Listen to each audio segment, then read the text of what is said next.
Okay, so here we have a copper sink. The patina is coming in, so it's a little bit on the dark side. And we are going to use citric acid. This one's Milliard citric acid. So we're just gonna heat it up in some water and then apply it to the sink. So this is a before and after. There you can see there's some stains there from just leaving dishes in the sink.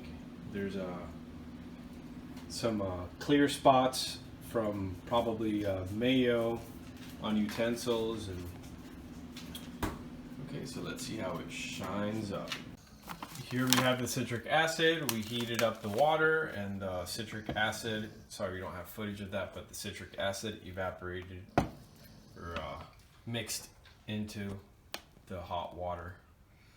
And now we are going to apply it to the sink. Here's the before once again.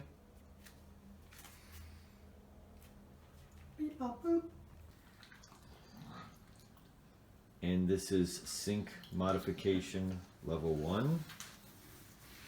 Okay, so all we've done is use this microfiber rag, which you can just use anything. It's just, this was around.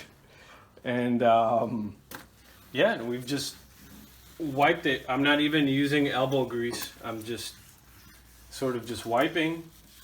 And that's what it looks like right now. And it's only been maybe 2 minutes, 3 minutes of just rubbing this rag around. And then after, I'm going to use one of these green sponges and maybe rub some citric acid right on the sponge or on the sink and then rub it around. Okay, so here's the after. See, it's super shiny like a penny. Now the sponge I was using was actually an old sponge, so I would have been able to get a better shine on the front part of the sink than I did. I mean, it's not too bad, but I definitely could have gotten a better shine.